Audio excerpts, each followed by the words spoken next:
But first up tonight, look, just lately, the captain's call in politics, certainly in Australia, it's had a bad rap.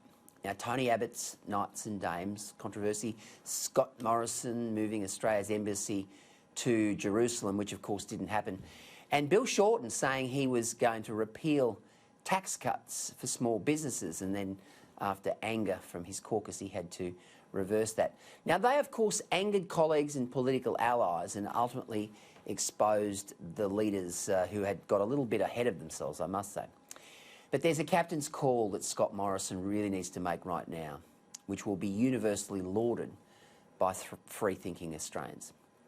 It's madness and cruel for the Commonwealth to appeal against a federal court ruling that Labor's suspension of live cattle exports in 2011 was invalid. Now, the Attorney-General, Christian Porter, he fears the decision could have broader implications for ministers and their decision-making.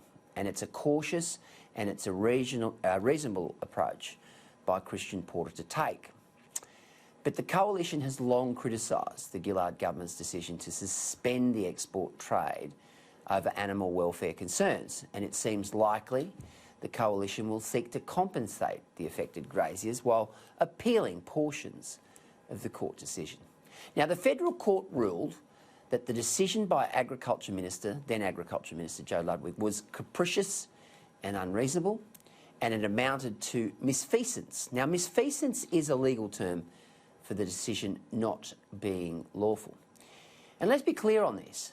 The Morrison government needs to ensure that those affected by this live export ban are not put through any undue stress or financial impact after the federal court ruling. They've had a gutful. Now, the way in which the ABC and Animals Australia teamed up to shut down the industry was extraordinary.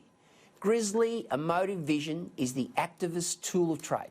They did it with the greyhound industry, they did it with the thoroughbred industry, they did it with the harness industry, and they did it with live cattle, costing many graziers their livelihoods. Yet they continue to get away with it. When will legislators deem that Animals Australia is not a charity group, but a political arm of the activist movement?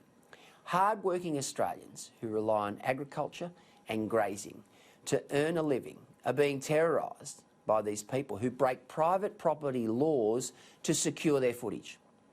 They present real biosecurity risks, and it's time for Prime Minister Scott Morrison to put this issue to bed. He needs to rule out an appeal. He needs to say it's timely and appropriate that we rule it out. These people have suffered enough.